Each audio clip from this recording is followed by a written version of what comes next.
Hello दोस्तों, नमस्कार। लेके आए हम आज आपको एसआई और पैट के लिए स्पेशल सीरीज इतिहास का नेक्स्ट पार्ट। ठीक है, हमारा मौर्य वंश हम इससे पहले वाली वीडियो में हमने आपको बता दिया था। और अगर आपने हमारे पीछे वाले वीडियो नहीं देखे हों, ठीक है, तो प्लेलिस्ट में जाकर आयुष्मान भव करके आप इतिहास की प्लेलिस्ट में जाकर सारे वीडियो देख सकते हैं। ठीक है, और हमारे चैनल को सब्सक्राइब कर लें और बेल आइकन को जरूर दबाएं, जिससे आपको सारे वीडियो हमारे प्राप्त होते रहें। ठीक है, तो स्टार्ट करते हैं। कल पिछली बार हमने बता दिया था मौर्य वंश के बारे में कि उनके नाम क्या थे। ठीक है, और आप लोग नेक्स्ट बात करते हैं आज। किस मौर्य दक्कन की विजय शासक ने प्राप्त की थी? तो चंद्रगुप्त मौर्य ने की थी। क्या थी? दक्कन की जो विजय थी, आज जो दक्कन का पठार भी कहलाता है, उस वाला पूरा एरिया था, वो चंद्रगुप्त मौर्य ने क्या किया था? जीता था या विजय प्राप्त की थी। यह किस अभिलेख से प्रमाणित होता है कि चंद्रगुप्त मौर्य का प्रभाव पश्चिमी भारत पर था? तो रुद्रदामन के जूनागढ़ अभिलेख से मिलता है। ध्यान रखना, इंपॉर्टेंट रहता है ये। ठीक है, कि जो पश्चिम भारत है ना, उसमें भी किसका रहता है? चंद्रगुप्त मौर्य का शासन था। चंद्रगुप्त मौर्य अपने जीवन के अंतिम दिनों में श्रवणबेल गोला चले गए, जहां उन्होंने जैन विधि से उपवास पद्धति के द्वारा क्या कर लिया उन्होंने? मतलब अपने आप का शरीर त्याग दिया था। ठीक है, चंद्रगुप्त मौर्य आपके ये जैन धर्म के उपासक थे, ध्यान रखना। मगध साम्राज्य में रज्जुक किसे कहा जाता है? तो मौर्य शासन में भूमि मापक अधिकारी को क्या कहा जाता है? रज्जुक कहा जाता है। ठीक है, किसको कहा जाता है? मौर्य शासन में भूमि मापक अधिकारी को। ब्राह्मी लिपि की प्रथम पहचान किस पर उत्कीर्ण अक्षरों से की गई थी? तो पत्थरों की पट्टियों पर की थी। किस पे की थी? पत्थरों के पट्टियों पर। सम्राट अशोक का शिलालेख शाहबाजगढ़ी से प्राप्त हुआ है। यह स्थान कहाँ स्थित है? तो ये पाकिस्तान में है। क्या है? पेशावर, पाकिस्तान में है। ठीक है, देखो, अशोक जो था इसका 269 ईस्वी से 232 तक इसका राज रहा था, है ना। इनके पिता का नाम बिंदुसार था, उसके बाद इनका पुत्र अशोक बना था। अशोक की माता का नाम सुभद्रांगी था। क्या था? सुभद्रांगी। ये युवराज थे तक्षशिला के, ध्यान रखना। कहा जाता है कि इसने अपने 100 भाइयों को मारकर तब गद्दी पर बैठे थे। ठीक है, बाकी कलिंग युद्ध हुआ था। ठीक है, और उसमें शासन होना था। कलिंग युद्ध में अशोक ने अपना शासन किया था 8 वर्ष तक लगभग किया था, और जिसकी राजधानी तोसाली थी। ठीक है, कलिंग जो वर्तमान में उड़ीसा में है। और इसका जो राजा पूछता है कभी कभी कि कौन था, तो आप बता सकते हैं। जब कलिंग युद्ध हुआ था तो उस टाइम पे ध्यान रखना, और नंदराज था। कौन था इसके राजा? वो कलिंग का राजा नंदराज था। ठीक है, और कहा जाता है कि इसके बाद ही, कलिंग के युद्ध के बाद ही जो अशोक थे उन्होंने बौद्ध धर्म अपनाया था। ठीक है, ये चीज़ ध्यान रखना आप। अशोक के शिलालेखों में प्रयुक्त भाषा कौन सी थी? तो प्राकृत थी, जो बौद्ध धर्म की थी वही इसकी थी। ठीक है, क्योंकि बौद्ध अपना लिया था उन्होंने बाद में। अशोक के शिलालेख की बात कर लेते हैं। अशोक के शिलालेख, देखो, धौली अभिलेख जो है खोज करता है, इसके किट्टो हैं, और 1837 में खोजी थी। बहुत इंपॉर्टेंट रहेंगे, ध्यान रखना। धौली अभिलेख जो है वो किसने खोजा था? किट्टो ने, और 1837 में। ब्राह्मो शिवलिक किसने खोजा था? कैप्टन वर्डन ने, 1840 में। बराबर व नागार्जुनी गुफा हैरिटन ने खोजा था। कौन ने? 1785 में। दिल्ली टोपरा, ये कैप्टन पोलियर ने 1885 में खोजा था। ठीक है, पोलियर। नेक्स्ट, दिल्ली मेरठ स्तंभ लेख किसने खोजा था? तो आप कहोगे पैट्रिक टिफेथलर। किसने खोजा था? टिफेथलर, 1750 में। मनसेहरा कैप्टन ले ने 1889 में खोजा था। कालसी शिलालेख, ये जॉन फॉस्टिन ने खरीदा था, वो खोजा था 1860 में। रुद्रमन देही, ये फेहरार में था और 1896 में खोजा गया था। ठीक है, कब खोजा? 1896 में। जौगढ़ अभिलेख, ये सर वाल्टर इलियट ने खोजा था 1850 में। कब खोजा था? 1850 में। ठीक है, गिरनार शिलालेख कैप्टन कर्नल टाइड ने खोजा था 1822 में। शाहबाजगढ़ी, ये एक फ्रांसीसी अधिकारी ने खोजा था 1836 में। इलाहाबाद स्तंभ लेख खोजा था टी.एस. वर्ड ने 1854 में। पूछे जाते हैं क्वेश्चन, ध्यान रखेंगे आप। मास्की अभिलेख विडेन ने खोजा था 1915 में। कब खोजा था? 1915 में। न्याली सागर, ये फिरहार 1895। रामपुरवा कारियल 1872। सारनाथ स्तंभ और रिलिस्टन 1905 में। ठीक है, ये आपको ध्यान रखने हैं। ये अशोक के स्तंभ थे, किसने खोजे थे, ये आपको हम बता चुके हैं। नेक्स्ट बात कर लेते हैं हम आगे इसकी।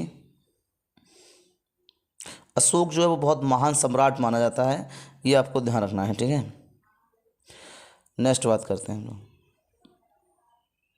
अशोक ने बौद्ध धर्म के होने के बाद हिंदू धर्म की आस्था नहीं छोड़ी, इसका परिणाम किससे मिलता है? वो उसने बौद्ध धर्म तो अपना लेते लेकिन हिंदू धर्म की आस्था नहीं। तो देव पानी पियदसी, देवों का प्यार, उपनाम के नामों से जाना जाता है क्योंकि उसके उपनाम थे ये।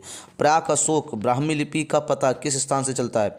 श्रीलंका के अनुरागपुरम अभिलेख से। सारनाथ स्तंभ का निर्माण किसने करवाया था? तो अशोक ने करवाया था। किसने कराया था? अशोक ने करवाया था। भारतीय उपमहाद्वीप का प्रथम शासक कौन था जिसने अभिलेखों के माध्यम से शासन देश जारी किए? तो अशोक ने किए थे। ठीक है। वह कौन सा स्तंभ है जिसमें अशोक ने स्वयं को मगध का सम्राट बताया था?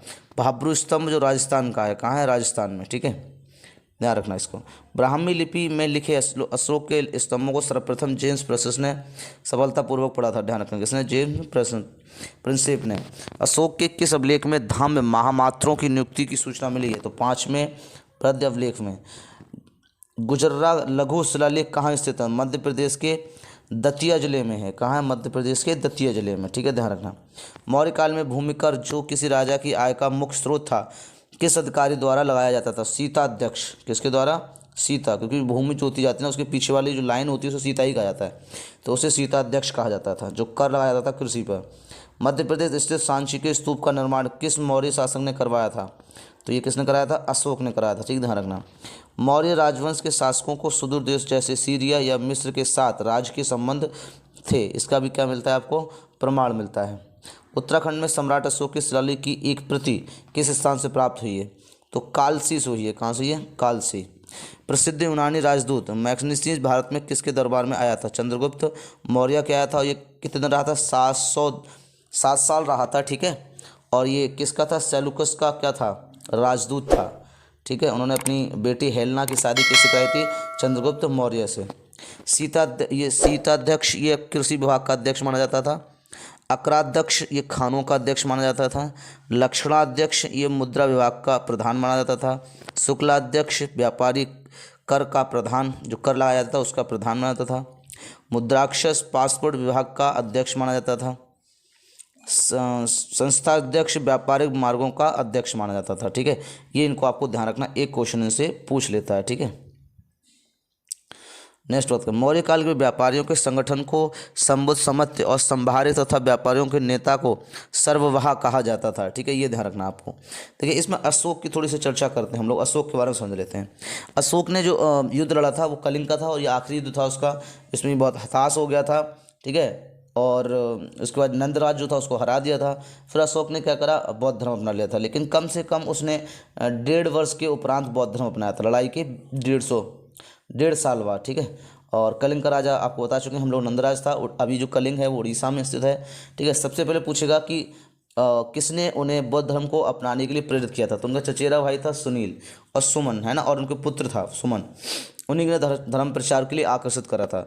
अशोक बौद्ध में उपगुप्त ने प्रसिद्ध किया था, मतलब बौद्ध का जो ज्ञान दिया था, बुद्धि का जितना भी ज्ञान दिया था, उपदेश, अष्टांग मार्ग, ये सब किसने बताया था उनको? तो उपगुप्त ने उन्हें शिक्षित किया था, प्रशिक्षित किया था।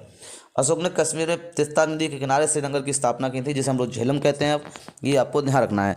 और जम्मू कश्मीर की जितनी भी पूरी की पूरी जम्मू कश्मीर के बारे में, वादियों, पहला अशोक था, अंतिम हरि सिंह थे, इस सब का उल्लेख आपको पूछ लेता है कहाँ किस में मिलता है।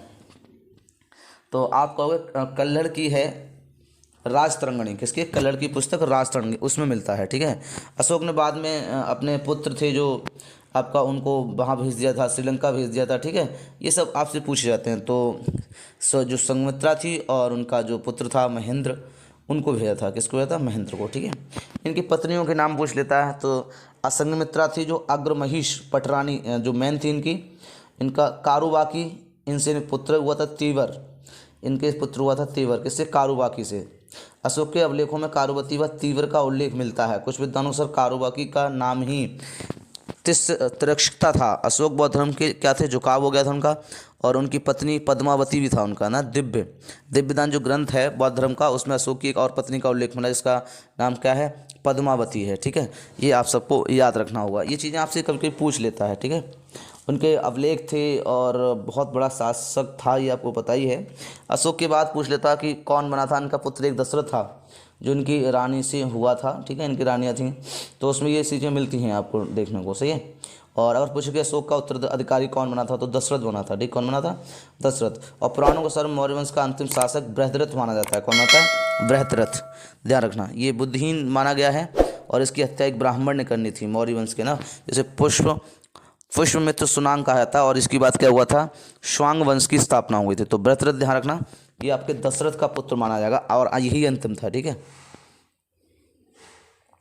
अशोक को अकबर का पूर्वगामी कहा जाता है, ये भी आप नोट कर लें, कौन सा, अशोक को क्या कहा जाता है, दशरथ का पूर्वगामी, ठीक है। तांबे के छोटे सिक्के चलाए थे मौर्य वंश में, ध्यान रखना, ये चांदी के सिक्के चलाए थे, सोने के सिक्के चलवाए थे, ठीक है, ध्यान रखना, ये चीज़ें आपसे पूछ लेता है, तो ठीक है।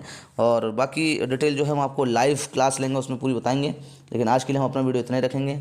अगर हमारा वीडियो आपको पसंद आए तो कमेंट करें, लाइक करें, शेयर करें ज़्यादा से ज़्यादा अपने दोस्तों को, जैसे पैट की तैयारी वो सही से, पैट और एसआई के लिए बहुत स्पेशल चल रहा है। बाकी लाइव क्लास भी चलती है हमारी, ध्यान से उसको देखते रहें, ठीक है। और आपको हमारा वीडियो कैसा लगा ज़रूर बताएं, हमारे चैनल को सब्सक्राइब करें, लाइक करें और बेल आइकन को जरूर दबाएं, जिससे आपको प्रत्येक वीडियो प्रोवाइड होता रहे, ठीक है।